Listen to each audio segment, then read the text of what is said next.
Got him. Are you sure? Yeah. Kayak, man. Oh, Brian!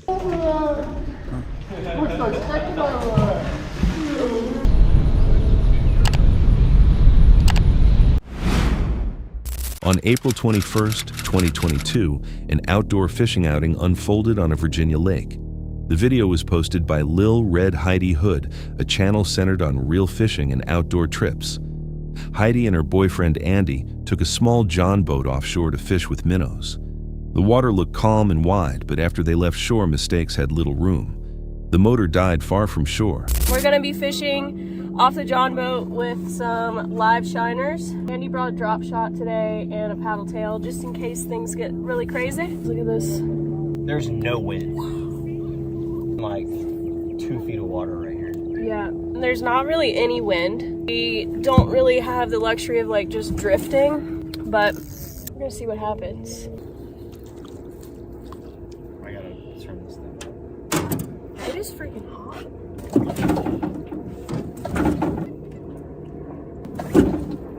Oh no. Well, looks like we're rowing home. Rowing home with the crew team. We're rowing home. Let me put my arm. Oh no! Is it out of gas?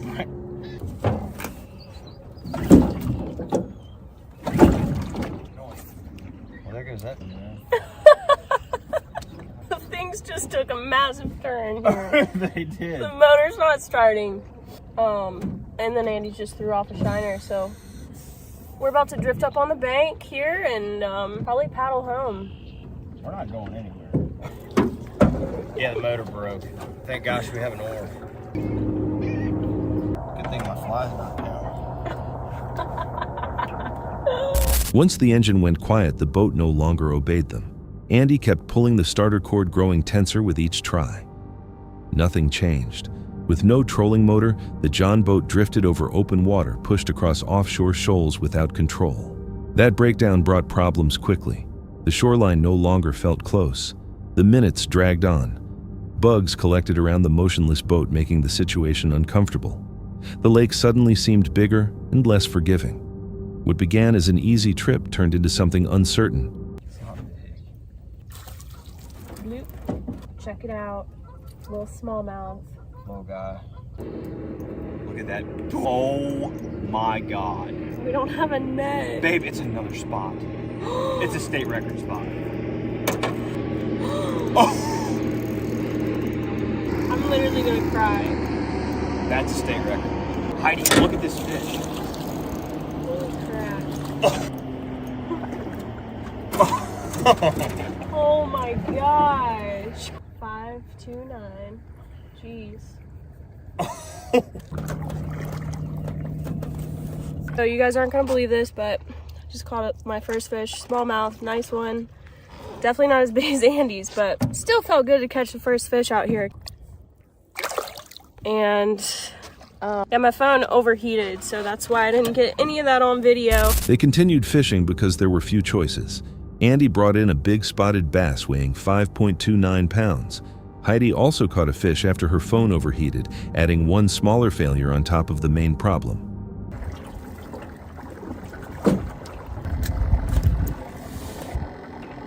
Still eating it? Wait. Got him. Are you sure? Yeah. That's a trick. Big? Oh! God! Oh God! Oh my gosh, okay. My heart's beating really fast. It was a little Big. bite thing again. Huge! It's another 5! Oh my That is a giant! Yes! Woo! You wanna get a weight? That's awesome, yeah. Gosh, That's gotta be a 5-pounder. You ready, babe? I'm shaking. No? 489. Oh, very nice. Alright, go back to your bed. Oh, he stopped. We were pretty sure that a neighbor saw us paddling out here. The wind picked up. Finally, perfect fishing conditions, but Our motor is still not working. Our neighbor, though, just popped out here in his pontoon boat, and I think he might save us, hopefully. No, he's not. What? He's not gonna save us? Jim! Oh no! I played that wrong. I thought that. Wait, he's moving again. Seriously, the wind just came out of nowhere. Of course, when we were gonna go paddle back. So you guys, Andy just paddled us across the freaking lake in the wind. As you can see, it's blowing this way. We had to go this way just to get us in this one little drift area where there's another hole with some fish stacked up. Oh my gosh, it's freaking huge. Is it big? It's huge. It's gonna make a run on you. Oh god. No, it's not that small. Yes! Hey, thank you. Oh my gosh. After the wind strengthened, Andy picked up a paddle and started rowing against it. The movement was slow and tiring. Only steady effort brought them back to shore. For many viewers, the broken motor stood out more than the fish. A dead engine on open water is a common outdoor problem that can become risky quietly. They still had daylight and a paddle, but if conditions had turned sooner, would rowing by itself have been enough to return safely? On December 31st, 2022, a simple outdoor plan fell apart. The footage comes from Outdoor Boys, a channel recognized for camping survival skills and exploration. Luke went out with his family for a camping trip but found the campsite closed. What happened next moved from comfort into physical effort, ending underground, where light weakens, space narrows, and movement becomes uncertain. All right, guys, we're here with Lester Snook. This is actually my 4th trip with him, and we've just had a ball every time. I'm gonna get my coveralls on in a minute because you're gonna get muddy today. It is so windy and cold out here, but it's always the same temperature in caves. No matter how hot or cold it gets, makes caving a great wintertime activity. It's just a little slippery. Yeah, take it nice and slow. All right, I'm right behind you. I'm doing the butt scoop boogie. Oh, you're right. This is one. It's so sparkly. Yeah, it's so sparkly in here. Oh my goodness. Oh, it's wet. So now we're gonna get to do total darkness. So stay stable and let's kill all of our lights. All right, here goes the last one. All right, let's bring a few lights up and let's just talk a little bit about navigating. So north matches north. The family entered a natural cave system with a guide. Helmets and headlamps replaced comfort as they traveled below the surface. The daylight at the entrance faded behind them. Once every light was shut off and the darkness became total, no visible forms, no depth, no feeling for distance. All right, are we doing okay so far? Yeah. It looks like things are gonna get tight. This is called the commando crawl. Oh, I remember doing this. I don't remember loving it. I can't even see. It's even tighter. Oh my gosh. I'm a little nervous now. Now that I think about it. Oh, I'm glad I lost that weight. Yeah! Oh, all the bats are gonna die now. Oh, I can taste it in here, Tom. Cave gas. All right. As they kept going, the cave tightened. In narrow crawling sections, their bodies pressed low against mud and stone. Breathing became slower as the ceilings closed down. Turning around was not an option. Every motion had to be careful, with one person following another through passages that left no room for hesitation. New topic. So I'm going to take you to another little room over here that's kind of cool. You belly crawl in, and then when you get in the room, you can actually stand up and look around. I can do this. Hold. Ready to come out. That's a tight squeeze. Can you do it? Yes, I can. You want to go down that deep, dark hole? All right. Yes. I grab on. Oh, nice and slow. Oh, that's the way up, I think. Here's a bigger bridge. Hello. I just used that dock. I just want to slide. Big step down to the shelf. Gotcha. And it's your turn. There you go. Now lean back 6 more inches. Big step. Put your right foot on the foot shelf Yeah. and stand up and pull. Wasn't it raw? All right, see this?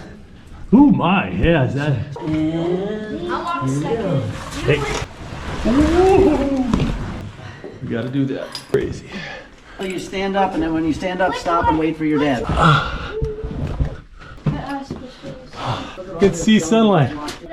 Amanda's crawl, you did the dungeon, you navigated. You guys made it! We survived! Show me your film! Yeah! The cave briefly opened into a chamber before closing again.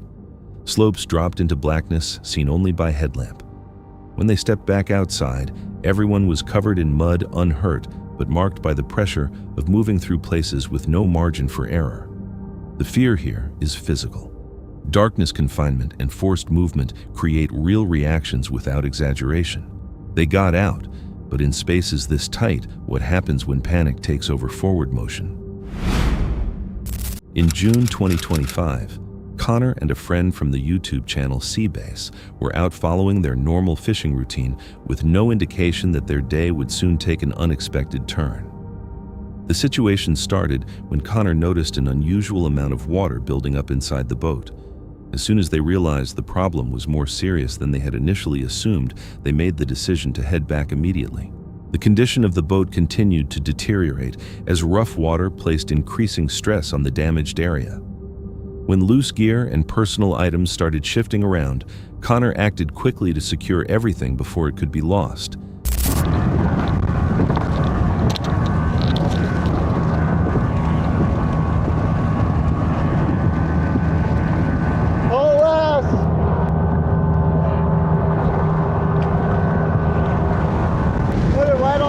Boat ramp. All right, put it on the boat ramp.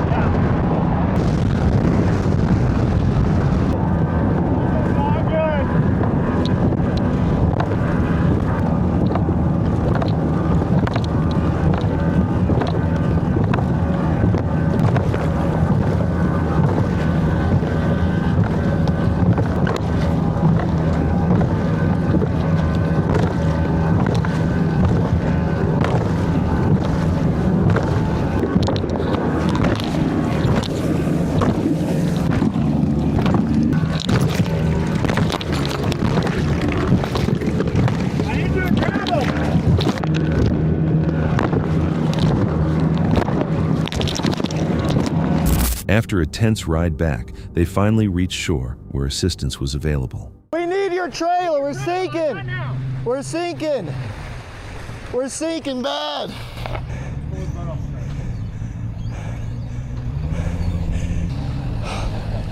Holy shit.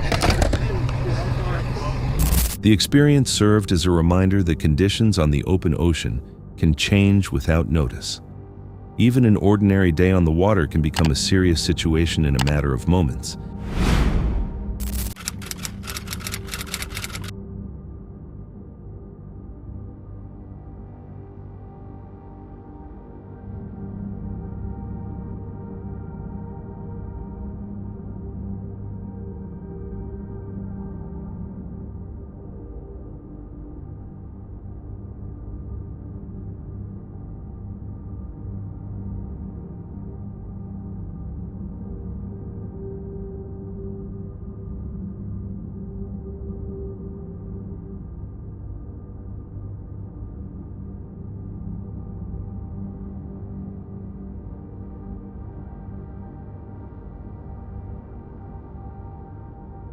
At this point, Brian's caught a fish and needs help unhooking it, so I start to head over toward him, and this is when all hell breaks loose.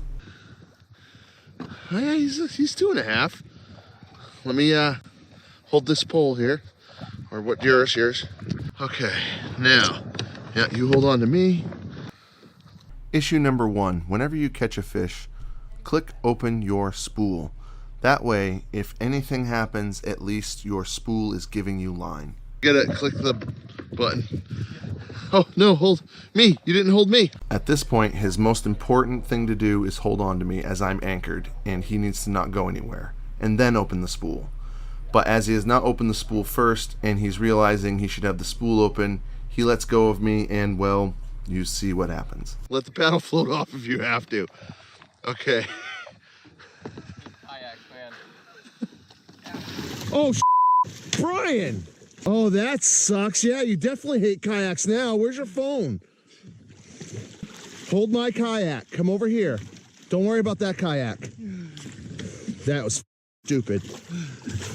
Get up on me, dude. Nice.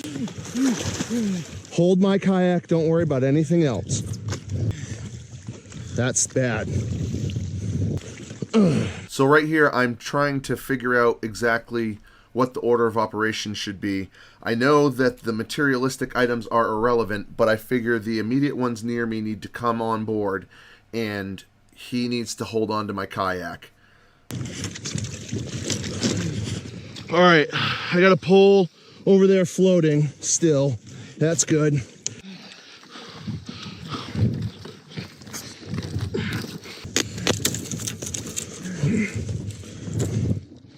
You all right, dude? I was having a panic attack. Yeah, no panic attacks. You're all right. All right. Okay. Something to consider, there was mega amounts of milfoil in this area. I mean 3-4 solid feet and tons of soot, muck bottom. He would have had some issues if he didn't have something solid to hold on to. Are your feet touching? Sort of. Sort of. It's mushy. Yeah. This is very interesting, Brian.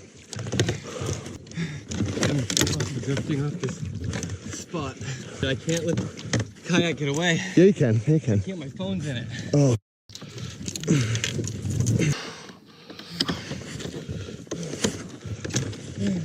Fuck, I'm drifting off this spot again. Trying to get all this out of the... I'm gonna have a panic attack. Huh? I'm gonna have a panic attack. No panic attacks. Worst case scenario, you get on my kayak, we go in.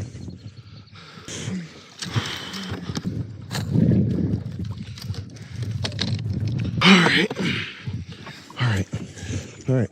Stage at a time. You hold my kayak. I got this one for now. Okay? We're gonna have to, well, that pole that's under us is gone. Your phone should be in here.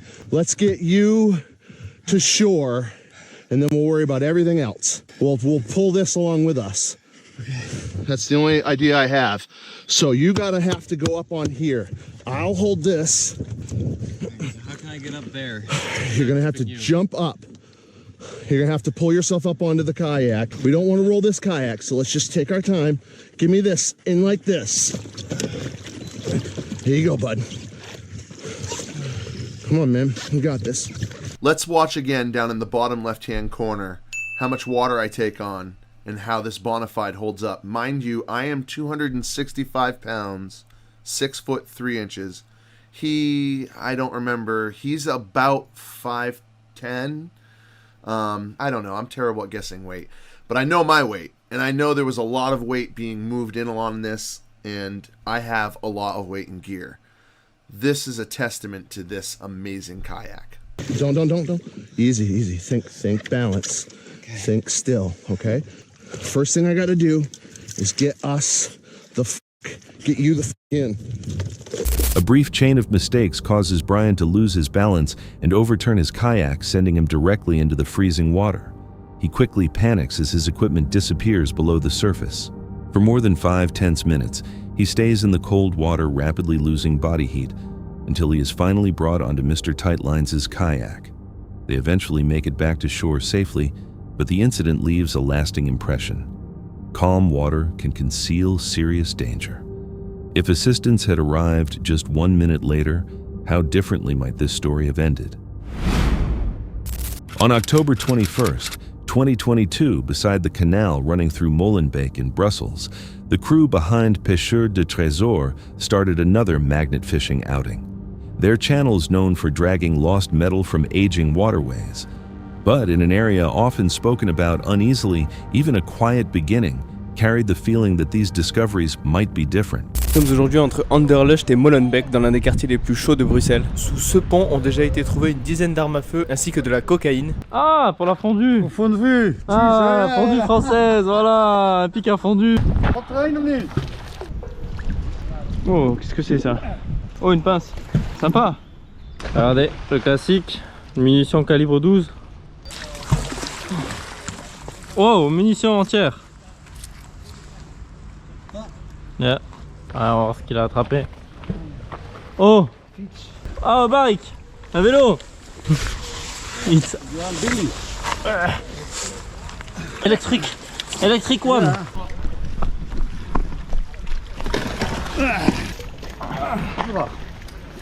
Vélo de livraison de bière. Ouais. Ok, je vais l'essayer.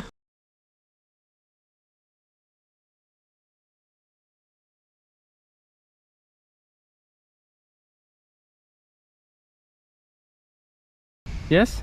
I think. Peut-être de la drogue? Ah, ça serait incroyable. It is the content that put in the... Ouais. Yeah, drugs. AirPods. Is there real? I don't know. I think so. Yeah. Elle est originale et un ressort qui peut être un ressort d'arme. No, look. Ah. Là ils ont sorti le grappin pour enfin sortir ce skate et cette trottinette qui font de la résistance. C'est une trottinette électrique du coup, sûrement de la ville. Bravo. Super. Allez, un ordinateur. Nice find. There's nothing. Breitling, Rolex. I don't know, look them. Oh, regardez cette médaille. RSCA. Faut pas filmer, je suis trop fou. The first haul came up from the water with unexpected weight, a bicycle followed by pieces of an electric bike. At first they looked like ordinary objects, yet the way they emerged gave the moment a darker feel, as though they had not merely dropped in, but had been left there to vanish. It was the kind of opening that suggested the canal contained much more than rusted scrap. The mood changed fast. The magnet grabbed items covered in odd residue, then connected with a locked metal safe, and not long after several firearms. Every find gave the scene a sharper tension, chemical-stained objects bags, safes, weapons, all pulled from the same section of water. Ja, het blinkt wel. Wat? Een watch, I think. Lijkt nog niet zo lang hoor. Ongewijs weer. Misschien koper, dat is goud. Maar het is magnetisch. Look met je magnet. Check with the magnet. Check met je magnet. Goed zien. Goed zien. C'est pas mal, hein? Non, ça non. Là, il y a une couleur. Gold stamp. Il y a une couleur chelou à lui. Hein. Bon, celle-là, elle est. C'est blanc. Yeah. Look with diamonds. Wow. Oh. Oh. BBM. Nice. Echt waar, kan je niet hebben? Patek Philippe. Patek Philippe, dat kijk joh. Oh my god. Alarm hè? Yes. Don't take my Philippe Patek. And look. Look. You can defend your Philippe Patek. Ja.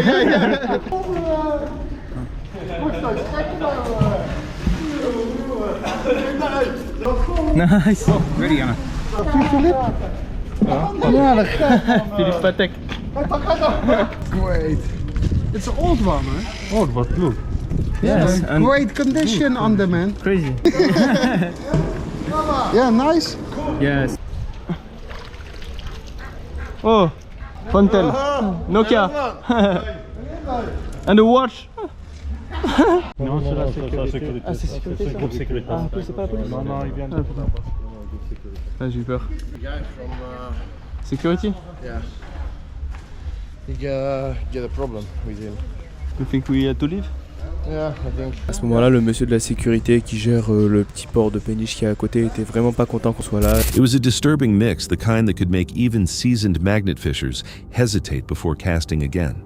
More strange objects appear to watch, a ring set with blue stones, an old license plate, and even an antique firearm that looked preserved.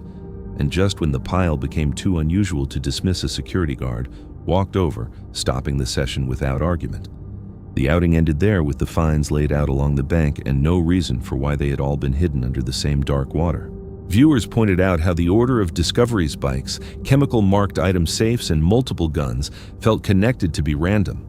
Some comments said the canal seemed like a place where people left things they did not want, traced back, creating questions about the neighborhood's past.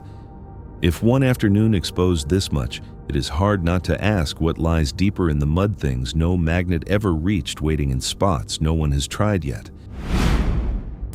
On July 26, 2024, deep on the Chattahoochee River in Columbus, Georgia, Jake from the DALLMYD channel started what should have been another ordinary dive. His channel usually documents quiet searches for lost belongings under cloudy water. But this time, as he worked along the riverbed, something buried in the silt would turn a recovery into something much more disturbing.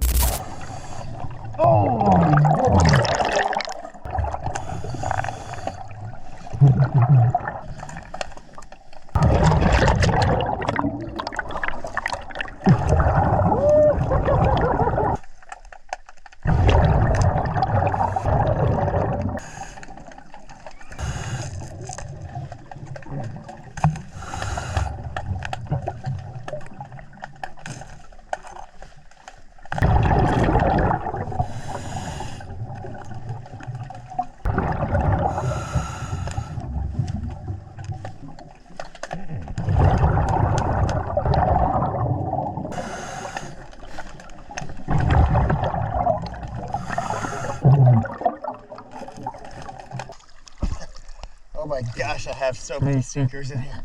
We're gonna keep making our way downstream.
Jake had spent much of the morning collecting fishing weights, little metal pieces and random debris spread across the river bottom, nothing he had not found many times before.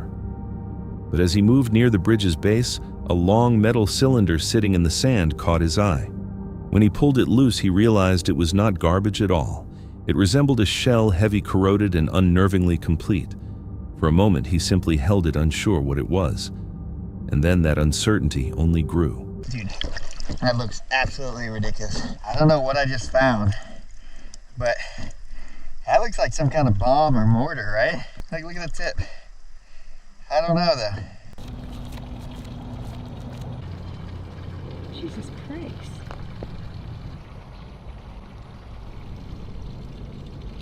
Now I'm gonna call the police. I'm sure they're gonna have bomb squad, maybe even the dive team come out. I do believe it is an unexploded, explosive, and I think there's 10 other ones right down there. I make YouTube videos where I go diving in the river. I've called a handful of times in the past about weapons and stuff. I believe I have potentially 10 explosive devices that I found underwater. The other 9 are underneath the water, and I would love to have an authority come out to take a look. So I don't know if it's a mortar, but if it is, it's just right down there on a little path. Got it away from everyone. Jake got onto the riverbank, staying away from people passing nearby. He placed the object down, still unsure if it was a live explosive, but knowing he could not just leave it. He described what he'd seen underwater, explaining that nearly 10 more shells were lying just beneath the surface. Within minutes, police reached the trail, listening closely as he directed them toward the bridge's base. Their response made it obvious the discovery was not harmless, and the situation was about to become more serious.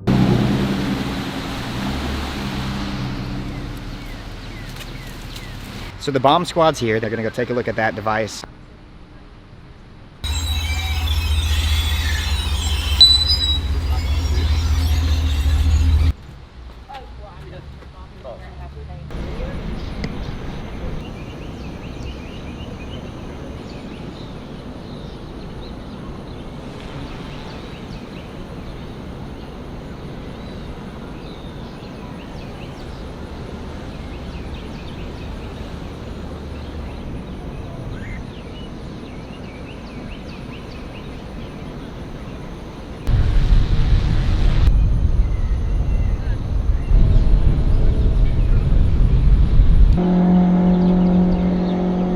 first one that I found, they did blow up on base. And then there's the other one that kind of looked like the first one. Before long, the bomb squad appeared, blocking off the walkway and telling everyone to move back. Jake went with them to the shallow water where the other shells sat scattered only a foot below the river's surface. One after another, the team pulled out the rounds, placing them inside marked containers. Later, Jake found out the first shell had been transported to a military base and detonated, confirmation that it was still active after all those years. And with that proof, the calm dive ended in a sudden sobering way. Some viewers believed they were not mortar rounds, but old artillery shells discarded years earlier. Others wondered how so many had stayed intact beneath a public bridge, and many questioned how dangerous the moment became once the bomb squad arrived. If 11 shells were sitting only inches below a busy river trail, how many more might still be hidden in waters people swim, fish, and dive through every day, and how long have they been waiting unnoticed?